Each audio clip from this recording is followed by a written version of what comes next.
escola do mundo, onde eu posso ensinar e aprender. A palavra da sabedoria é a nossa EBD. Deus é o nosso diretor, o Espírito Santo nosso professor. A Bíblia é a cartilha que ensina o caminho, a verdade e a vida.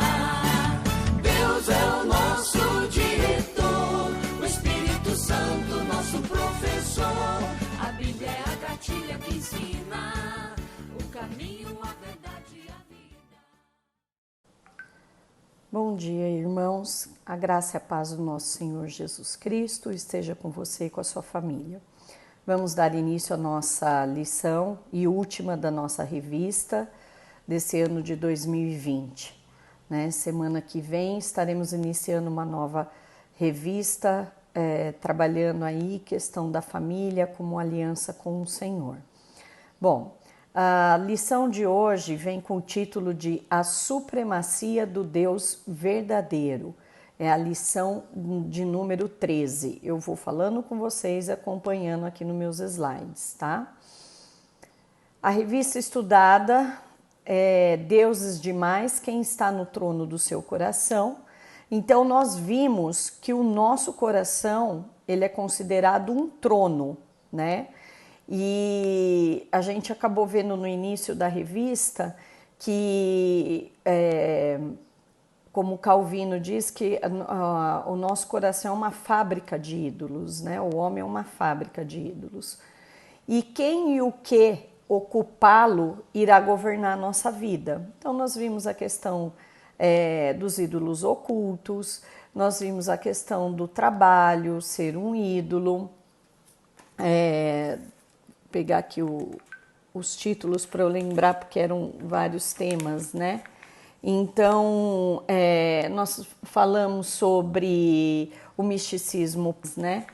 Então, nós falamos sobre o misticismo pagão, né? A tecnologia, se ela acaba sendo um ídolo na nossa vida, o narcisismo do corpo, né? Que acaba sendo também um ídolo hoje, muito forte na vida das pessoas, né? A ideologia, o conhecimento, que podem ser um tipo de adoração, né? Um ídolo. Então, assim, foram vários temas abordados, tratando daquilo que pode governar o seu coração, né? Até o dinheiro também, que eu acabei não citando aqui, mas também foi falado entre sexo e outras demais coisas. Então, a temática da nossa revista foi tratada sobre idolatria. Pai bondoso, Pai querido, graças te damos por mais esse dia de vida e por estarmos aqui reunidos em teu santo e bendito nome, Senhor. Que o foco dessa mensagem de hoje seja cristocêntrica, Pai, que tudo o nosso relacionamento que estaremos aprendendo, reaprendendo algo que já vimos, Senhor Deus, esteja focado no plano da tua salvação, Senhor, e que sem Cristo não podemos chegar a ti, não podemos chegar em adoração, em idolatria, lhe render, ó Pai, nos prostrarmos diante de ti com nossa adoração, com nosso culto, com aquilo que lhe diz todo o merecimento e respeito, Pai, para ti. Nós te louvamos e te agradecemos, em nome de Jesus. Amém. Então, o nosso texto, foco da nossa lição é o Salmo 95, versículo 3. Você pode ler o Salmo todo, tá? E focar no versículo 3. É um salmo de adoração ao Senhor. E ele diz no versículo 3, pois o Senhor é o Deus supremo. Estamos tratando de supremacia do Senhor. E o grande rei acima de todos os deuses. Pois bem, Deus é o grande rei. Todos os anos, os povos se reuniam para a festa do tabernáculo, dos tabernáculos, né? E eles faziam uma cerimônia de coroação ao rei. Qual era o objetivo dessa cerimônia quando iniciava essa festa? Era lembrar o rei da obrigação dele perante o Senhor de governar com retidão. Durante essa festa, né, que durava 7 dias, eram lidos os 8 salmos, do Salmo 93 ao Salmo 100. E eles são salmos de louvor e eram entoados para reconhecer primeiro o grande e verdadeiro rei daquele povo, que é o Senhor nosso Deus. Então, primeiro, antes de celebrar ao rei que estava ali hoje reinando, né, junto ao povo, era celebrado, entoado louvores ao Deus de Israel, que é o grande rei de Israel. Assim, Deus julgaria o governo daquele rei que estava tomando conta do povo. O povo estava vivendo numa época em que existia, né, nesse contexto do Salmo 95, existiam outros povos vizinhos e às vezes até morando ali misturado meio que no povo do Senhor, né, com outras culturas, com outros deuses, com ídolos, né, da sua cultura ali, daquele povo, daquela cidade, daquela nação. Bom, então ele tinha outros reinados, consequentemente, eles teriam também um Deus que era diferente daquele que o povo de Israel adorava. Portanto, o que estava em jogo não era a terra, não era a guerra entre as cidades, a força, mas o reconhecimento da supremacia daquele Deus que é o Deus verdadeiro. Porque o povo podia vir a guerrear e esse povo vizinho, ele tinha, antes de fazer a sua batalha, eles faziam as suas manifestações aos seus deuses, pedindo a proteção, pedindo para que a guerra fosse ganha e tudo mais. Então vai muito além do que somente um pedaço de terra, né, e mostrar o poder da força deles. Era até uma batalha, entre aspas, dos deuses, tá? Só para a gente ter uma ideia, desde que o mundo foi criado, né, nós vemos essa guerra aí declarada em Gênesis, né, nas histórias, e depois colocando aí uma guerra que foi muito nítida, né? Foi quando Moisés, no Egito, vai com Arão conversar com Faraó. E quando Deus está trabalhando essa libertação do povo de Israel, Deus vai mostrar para os egípcios, através de Moisés e Arão, que ele tem poder sobre a criação. Como? Com as 10 pragas. E essas 10 pragas, quando você vai estudar, cada uma, Deus ataca, né, aquele Deus que representava, por exemplo, o rio, que representava a plantação, que representava o céu, que representava o sol, e etc., o homem, enfim. Então, as 10 pragas vêm mostrando o poder de Deus sobre a criação, que aqueles deuses que os egípcios adoravam não tinham o poder desse Deus verdadeiro, porque eram falsos deuses. Não é o Deus verdadeiro, o Deus de Israel, o Deus soberano. Então, continuando aí, você pode pausar o seu vídeo, abrir no livro de Êxodo, capítulo 7, versículo de 1 a 13, fazer a leitura desse texto. Ou você pode acompanhar aí no nosso slide, fazer essa leitura. Não vou ler ele inteiro, mas vou falar sobre os pontos em destaques aí que eu coloquei para vocês no slide.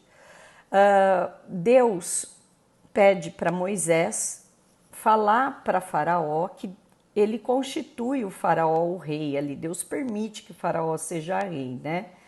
E ele ordena, fala para ele, tudo que eu te ordenar, né? E Arão, teu irmão, vai falar para Faraó.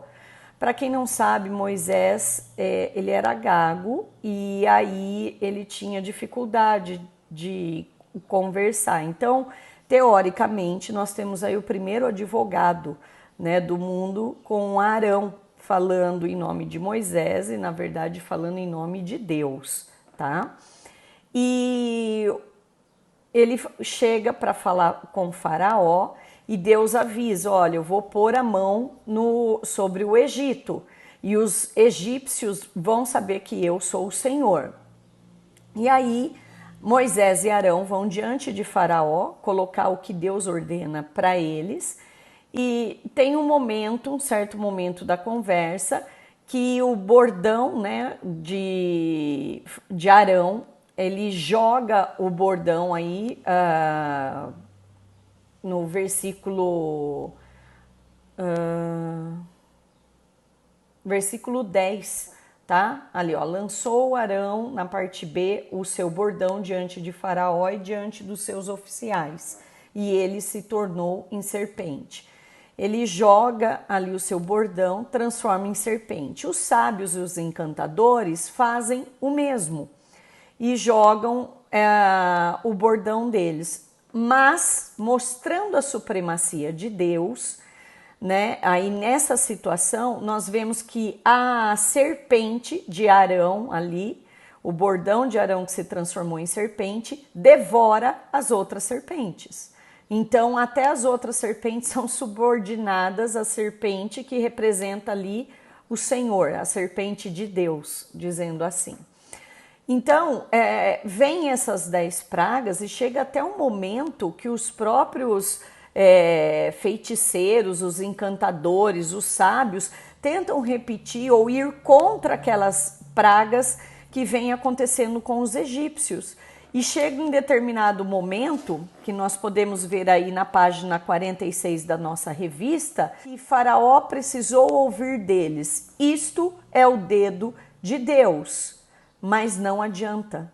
O Faraó continua com o coração endurecido.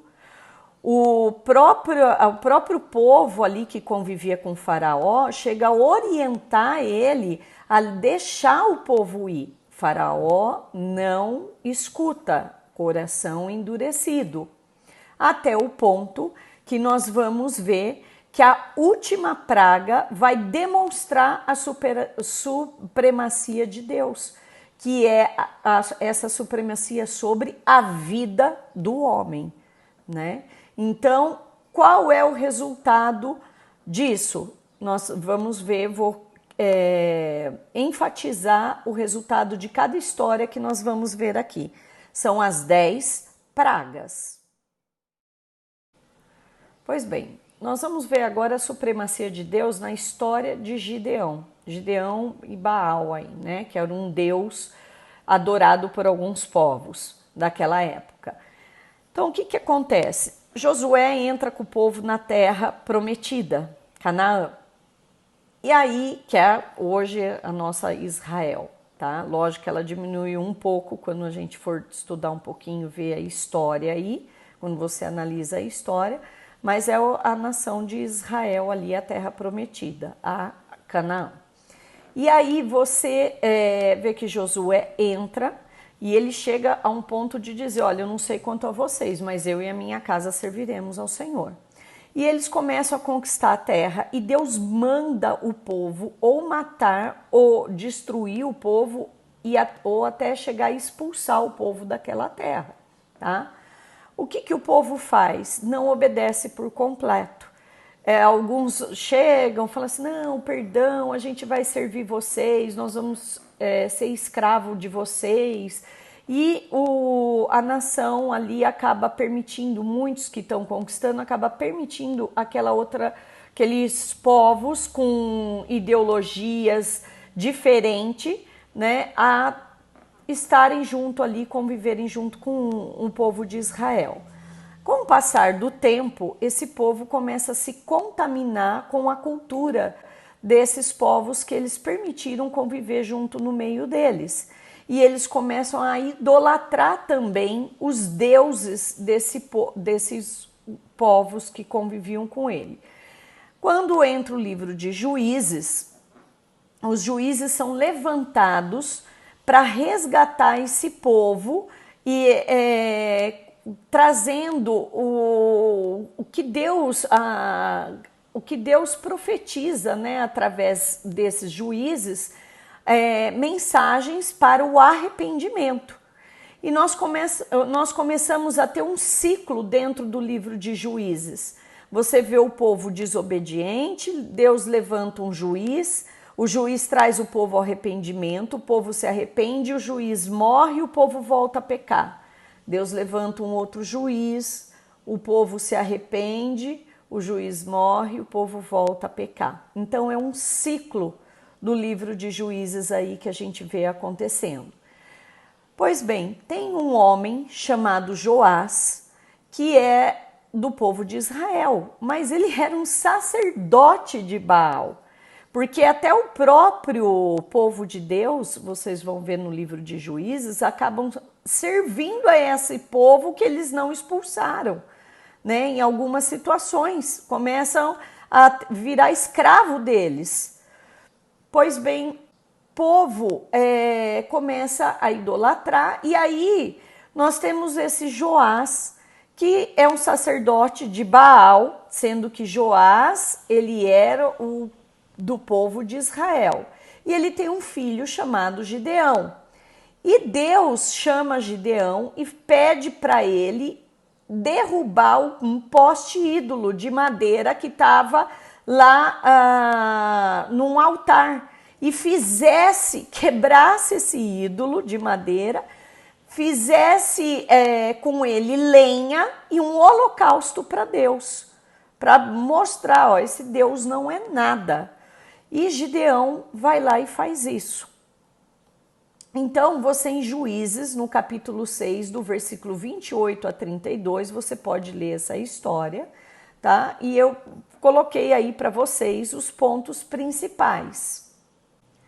Então, em Juízes, capítulo 6, do versículo 28 a 32, mostra que o altar de Baal é derrubado, o poste ídolo é cortado e ele é oferecido no altar de sacrifício a Deus. Quando os caras ficaram sabendo daquilo, falaram assim, chegaram perguntando, quem que fez isso? Quem que derrubou o ídolo, né, o Baal aí? Daí comentam, ó, é Gideão, filho lá de Joás, que acabou fazendo isso. E aí os homens daquela cidade vão até Joás e falam para ele assim, ó, manda seu filho para fora para que ele morra, ele tem que sair dessa cidade, ele precisa morrer. Porque ele derrubou o altar de Baal e cortou o poste ídolo, né, que estava junto dele. Porém, o pai de Gideão, Joás, fala assim para ele, contendereis vós por Baal? E eu vou brigar por vocês aí por causa de Baal? Né? Livrá-lo eis vós? Qualquer, pois Joás vira para eles e fala assim, ó, qualquer que por ele contender, ainda esta manhã será morto. Se é Deus, que por si mesmo contenda, pois derribaram o seu altar. Então, é o Deus mesmo, ele que contenda aí, ele que briga com o Deus lá de Gideão. E eu não vou me intrometer nessa história, não. Eu contra Deus, estou fora. Então, naquele dia, Gideão passou a ser chamado Jerubbaal, porque foi dito, Baal contenda contra ele, pois ele derribou o seu altar, e ninguém mexeu com Gideão. A tal ponto que em Juízes 8:32, como resultado, fala lá que faleceu Gideão, filho de Joás, em boa velhice. Então, ele morreu bem velho aí, ninguém mexeu com Gideão, com medo do Deus verdadeiro. Vamos ver uma outra história aí da Arca da Aliança, com a história do deus Dagon. Bom, vamos ver o contexto, tá? Vencer uma batalha, lembrando lá atrás que foi falado, é o mesmo que derrotar o Deus daquele povo, por isso de grande importância para eles. Então a Arca da Aliança representava a presença de Deus de Israel, né, ali no meio do povo de Deus. Numa das batalhas que Israel perde para os filisteus, né, eles levam com eles, os filisteus, a Arca da Aliança e colocam no templo de Dagon, que era o deus deles. No dia seguinte, a imagem aparece caída, prostrada diante da arca. Os filisteus olham aquilo e falam assim, isso daí foi um acidente. Vão lá, levanta o ídolo Dagon novamente, arruma ele, beleza. No outro dia seguinte, a Dagon está caído, prostrado diante da arca, com a cabeça e os braços cortados. Os filisteus ficam assustados, né? E eles continuam, nem mesmo com essa situação, continuam adorando o Deus Dagon. Então, durante esses 7 meses, eles ficam com a arca, mas eles começam a ter tumores e a cidade começa a se encher de ratos. E eles chegam a um ponto de mandar a arca cada hora para uma cidade deles ali, dos filisteus. E cada vez que chegava a arca, era como se fosse amaldiçoada a cidade por conta daquilo. Então, abrindo a sua Bíblia, em 1 Samuel, no capítulo 5, do versículo 6 a 8 e depois do 11 ao 12, a gente vê essa história aí de Dagon, o deus Dagon, do povo filisteu, contra a Arca da Aliança, contra o próprio Deus, né? Então, no versículo 6, lá em destaque, a mão do Senhor castigou a cidade de Asdod com tumores e encheu a cidade de ratos. Vendo os homens de Asdod que assim era, disseram, não vamos ficar com a arca do Deus de Israel, porque a mão desse Deus é dura sobre nós e sobre o Dagon, que é o nosso Deus, né? Então eles enviam mensageiros e congregaram a si todos os príncipes dos filisteus e disseram, o que nós vamos fazer com a arca do Deus de Israel? Vamos devolver a arca no meio dessa conversa, vamos devolver a arca do Deus de Israel, que ela volte para o lugar para que não mate nem a nós e nem ao nosso povo, porque tinha medo da morte em toda a cidade, porque a mão de Deus ia castigar a cidade enquanto a arca estivesse ali. E os homens que não morriam, eles eram atingidos com os tumores, e aí o clamor da cidade subiu até o céu.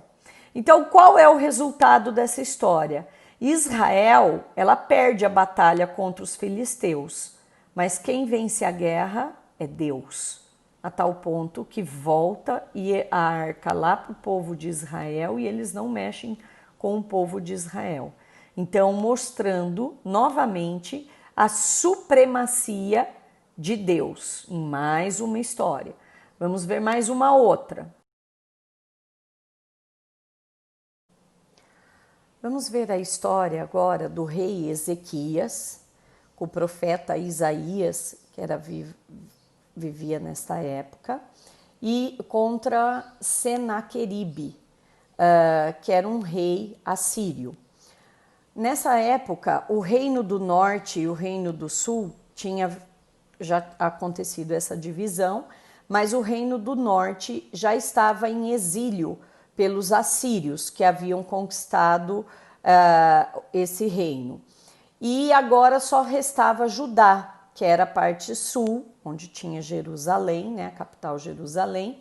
E nessa última batalha, o rei da Síria, que se chamava Senaqueribe, ameaçava Judá, falando assim que nenhum podia ter qualquer deus, que nenhum deus das outras nações foi capaz de libertar eles, fazer com que os outros povos vencessem a batalha contra o poder dos assírios.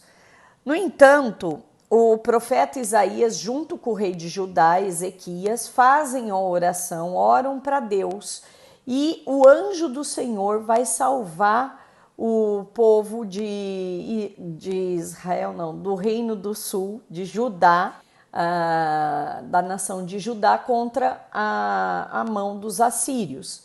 Então, Senaqueribe acaba perdendo essa guerra, e nós vamos ver como que ele acaba perdendo, e ele acaba voltando para Nínive, a cidade dele, e ele acaba sendo morto lá pelos seus próprios filhos. Abrindo aí na sua Bíblia, no segundo livro de Reis, no capítulo 19, do 35 a 37, a gente vê esses versículos, que é bem um resumo, você pode ler a história toda, tá, pessoal? Então, naquela mesma noite, o anjo do Senhor sai e fere e mata 180 mil soldados, né? 185 mil, ainda faltou 5 mil aí. E quando ele se levantou, o rei, de manhã, foi lá e viu só cadáver, né? Ele retira, vai embora, envergonhado de ter perdido a guerra, e vai prestar culto lá para o seu Deus, né, na casa de Nisroque. E os seus 2 filhos, Adrameleque e Sarezer, vêm e matam o próprio pai. Eles fogem para a terra de Ararat, e Esadar Adom, o seu filho, reina no lugar do pai de Senaqueribe, né? O outro filho de Senaqueribe acaba reinando em seu lugar. Qual é o resultado disso? Deus venceu a guerra sozinho. Não teve um homem que foi lá e tenha colocado a mão naqueles soldados, a não ser o anjo do Senhor. Pois bem, vendo esses trechos da Bíblia, essas histórias, nós vimos que o coração do homem está sempre inclinado à idolatria. E Deus sempre é fiel ao seu povo. Então, ele é digno de ter o trono do nosso coração. E não deixar Deus de lado e o homem ser o centro do trono. Estar sentado no lugar que é do Senhor. Israel, diante de toda aquela idolatria, acaba sendo envergonhada e passando pelo exílio, né, para Babilônia. O templo acaba sendo destruído e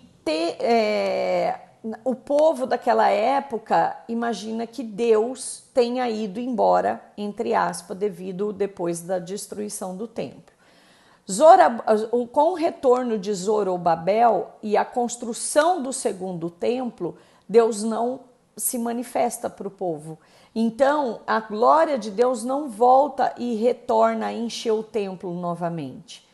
O povo, o que ele começa a ver nesse silêncio? Que deveriam aperfeiçoar os seus comportamentos, achar que o esforço deles tinha que cumprir a lei, eles deveriam voltar a fazer os rituais, né, para conquistar esse favor de Deus, para Deus voltar para eles. Então, o que a gente fazia? Então, vamos fazer agora, ver se Deus se agrada da gente.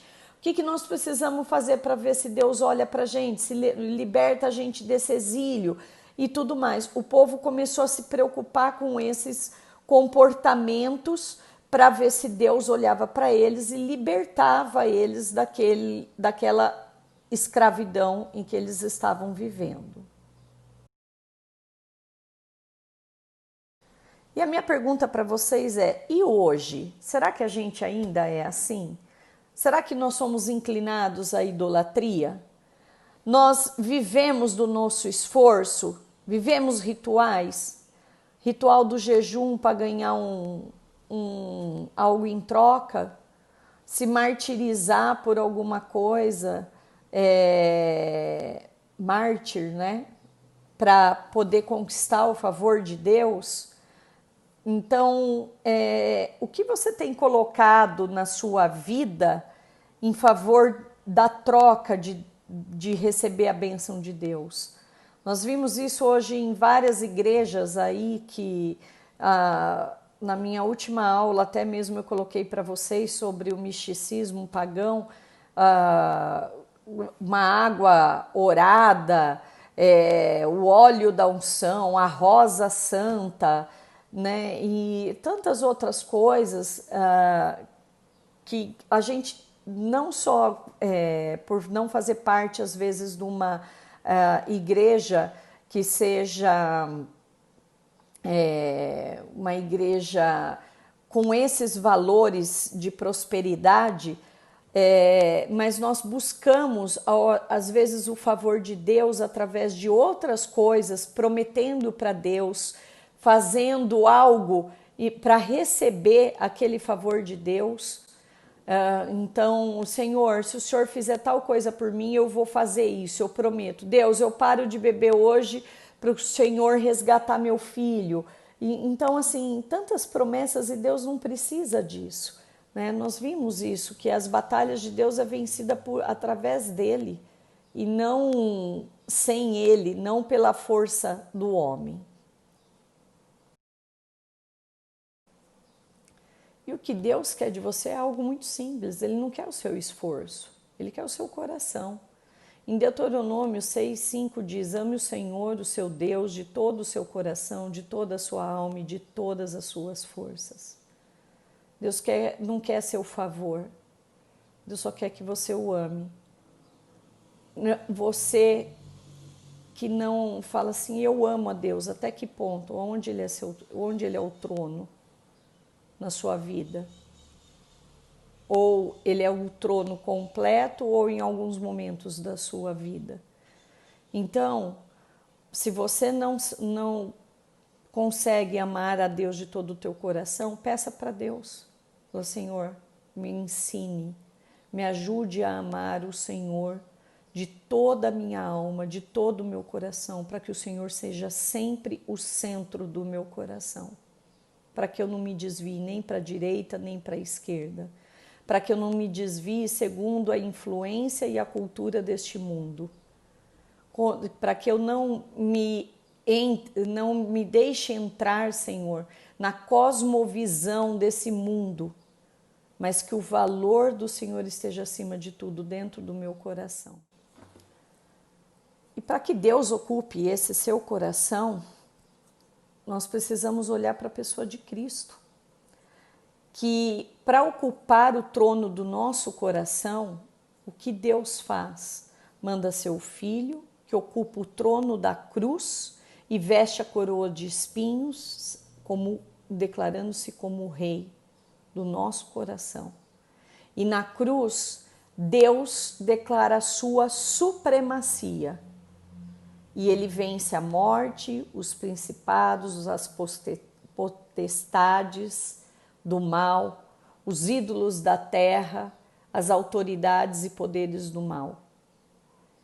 E o Calvário passa a ser o nosso único altar de adoração. E é através de Jesus que nós somos mais que vencedores. Em Romanos 8,37 diz. É através de Jesus que nós vencemos todas essa batalha espiritual que nós não estamos vendo. E como eu faço isso? Orando, clamando para que Jesus seja o centro do seu coração. Para que você aceite Cristo como seu Salvador, como o Rei, aquele que assume o trono da cruz e recebe a coroa do espinho, para poder ser o trono do nosso coração eternamente. E aí as perguntas que eu faço para vocês: a supremacia de Deus e a diferença na vida. Quando as pessoas olham para você, elas veem a supremacia de Deus na sua vida? Por que preocupação com a grama do vizinho? Oh, aquele lá, eu vou falar para você, aquele lá é abençoado com um trator, vem a escavadeira assim e traz de monte para ele.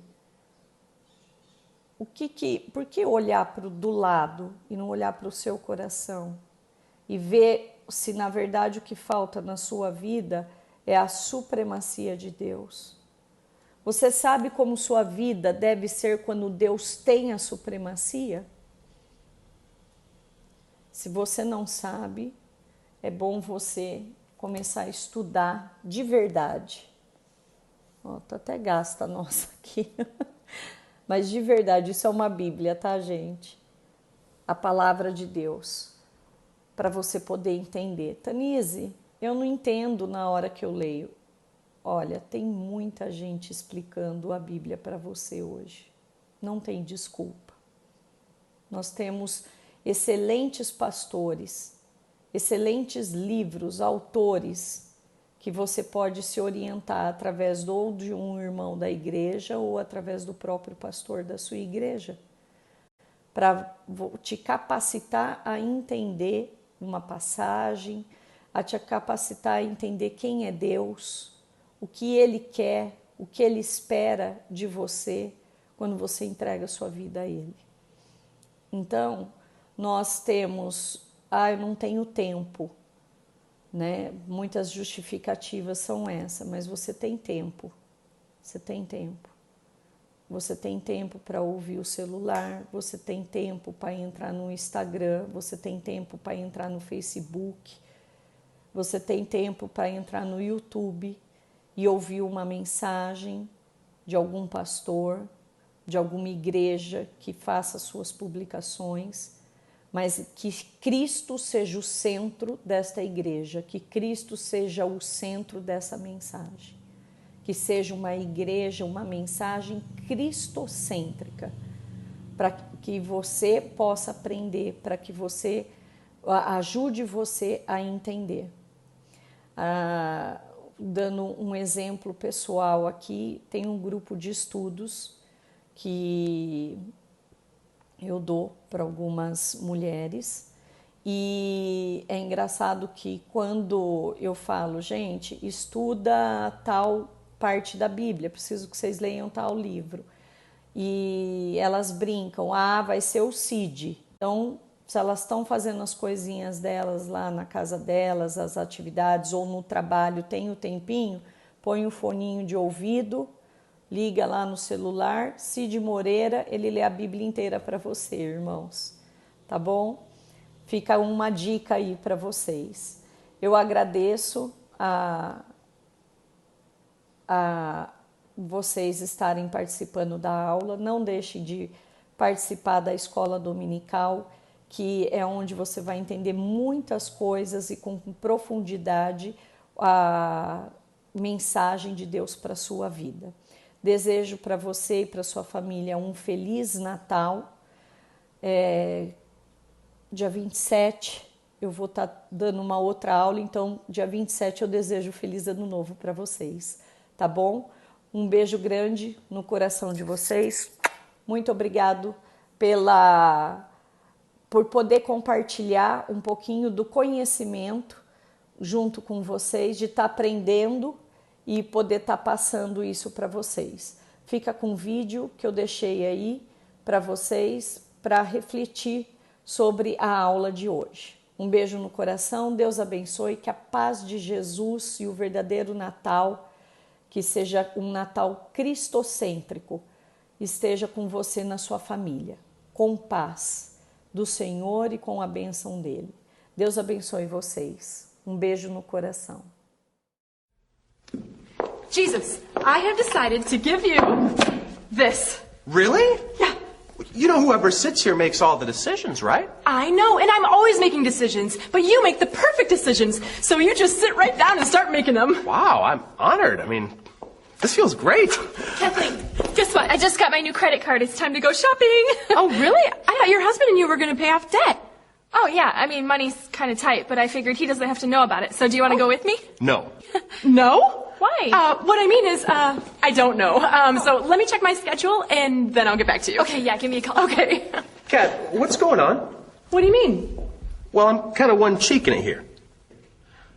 Look, I just want to make sure we're on the same page. You wanted me to sit here, right? Well, of course. And whoever sits here makes all the decisions? Right. So what's the problem? There's not a problem. I don't know what I was thinking. Really, please, here, sit down. As long as you're sure. I'm sure. Okay, so let's start over. Okay. All right. Kat, I noticed that you've been losing your temper a lot lately. Right. So- Okay, Jesus, you know what? I know what you're going to say, but, see, You do? you don't know the whole situation, you know? Oh, well, all I'm saying is that your attitude is a decision. Yes, of course, but I have a lot going on right now. Well, I know you're under a lot of pressure. Pressure? Jesus, you don't understand pressure, okay? This isn't working, Kat. What? We can't both sit on the seat. It's either me or it's you. Okay, I know. You know, I didn't think it was going to be this hard, but here, just take it. No, I'm not going to take it.